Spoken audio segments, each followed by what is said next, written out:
और बड़ी जानकारी के साथ बुलेटिन की शुरुआत करते हैं। मिसाइल हमलों के बीच अमेरिकी राष्ट्रपति डोनाल्ड ट्रंप ने बड़ा ऐलान किया है। ईरान पर हमला नहीं करेंगे, ये कहना है अमेरिकी राष्ट्रपति डोनाल्ड ट्रंप का। समझौते पर सहमति बन गई है, जल्द दस्तखत होंगे। इस वीकेंड यूरोप में बड़ा समझौता हो सकता है।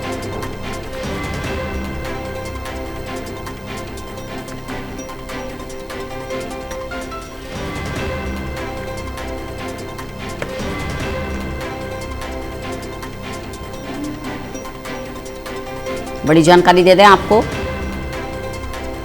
मिसाइल हमलों के बीच ट्रंप का बड़ा बयान।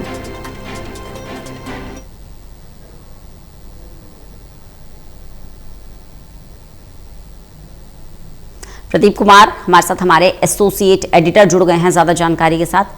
प्रदीप जी, मिसाइल हमलों के बीच अमेरिकी राष्ट्रपति डोनाल्ड ट्रंप एक बार फिर से समझौते पर जोर दे रहे हैं। क्या इसे एक तरफा समझौता कहा जा सकता है, क्योंकि ईरान की तरफ से तो कह दिया गया है कि अभी कोई फैसला नहीं लिया गया?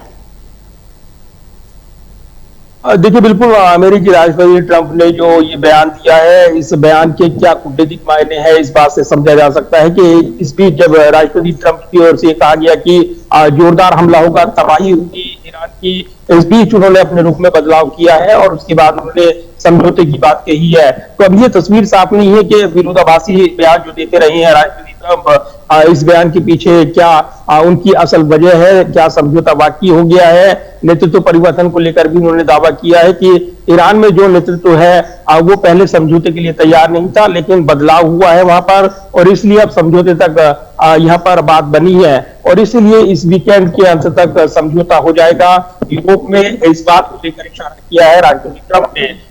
ये बात काबिल गौर है रंजना की G7 समिट के लिए राष्ट्रपति ट्रंप को फ्रांस में जाना है, जहां पर प्रधानमंत्री नरेंद्र मोदी के विदेश दौरे का भी कार्यक्रम है, अन्य राष्ट्र प्रमुख मौजूद रहेंगे। तो क्या ये समझौता वहां पर शक्ल लेगा, और इसको लेकर बड़े सवाल हैं, लेकिन इसको लेकर अभी अपनी रणनीति साफ नहीं की है राष्ट्रपति ट्रंप ने।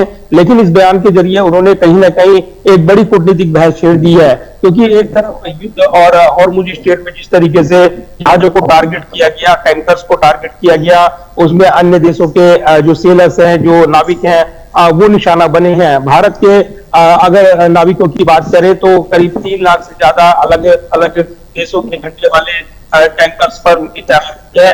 ऐसे में वो करीब हर टैंकर पर भारतीयों की मौजूदगी यहाँ पर देखने को मिल रही है और इसीलिए जिस तरीके से बीते दिनों जो अटैक हुआ उसमें 3 भारतीयों की जान चली गई। इसको लेकर विदेश मंत्रालय ने कड़ा रुख दिखाया था।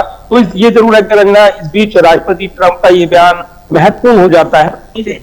तो किया गया है, समझौते तक पहुंच नहीं है, ईरान के साथ समझौता क्या हुआ है इसको लेकर अभी तक कुछ साफ नहीं किया राष्ट्रपति ट्रंप ने। लेकिन 2-3 बातें जानकारी जरूर मिल रही है रंजना, जो दर्शकों को पहुंचाना चाहेंगे कि सूत्र ये दावा कर रहे हैं कि यूएस और ईरान के बीच मध्यस्थता की जो कोशिश है उसको लेकर सऊदी अरब, पाकिस्तान, कतर, मिस्र और तुर्की के बीच एक अहम बैठक होने की उम्मीद है। और सूत्रों का यह दावा है कि मीटिंग का मकसद इस बात की गारंटी देखना है कि यूएस और ईरान के बीच डील लागू होगी या नहीं। तो शायद ये समय देने के लिए इस मंशा से ऐसा हुआ हो, इस तरफ इशारा मिल रहा है।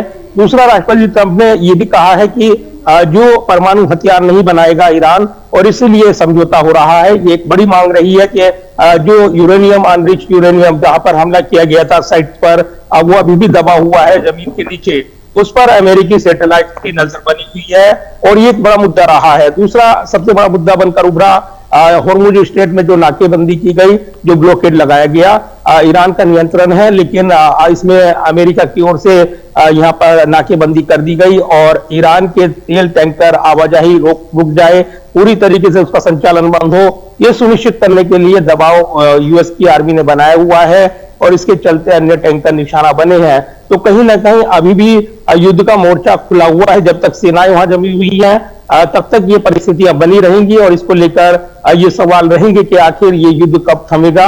लेकिन ये जरूर है कि राष्ट्रपति ट्रंप ने यह बयान देकर कहीं ना कहीं एक शांति की उम्मीदें जरूर बढ़ाई है कि क्या वो दबाव में जो ईरान पर वो बनाते हुए नजर आते थे, इस बीच ईरान ने पलटवार किया यूएस ठिकानों पर, तो क्या ये उसका परिणाम है? इसको लेकर अनुमान लगाए जा रहे हैं। फिलहाल राष्ट्रपति ट्रंप के अगले कदम के बारे में क्या अनुमान लगाया जाए, इसको लेकर युद्ध विशेषज्ञ भी हैरान है और इसीलिए राष्ट्रपति ट्रंप के इस बयान के बाद नई हलचल इस पूरे क्षेत्र में देखने को मिल रही है। चलिए, बने रहिएगा प्रदीप जी, लगातार चर्चा करते रहेंगे आपसे।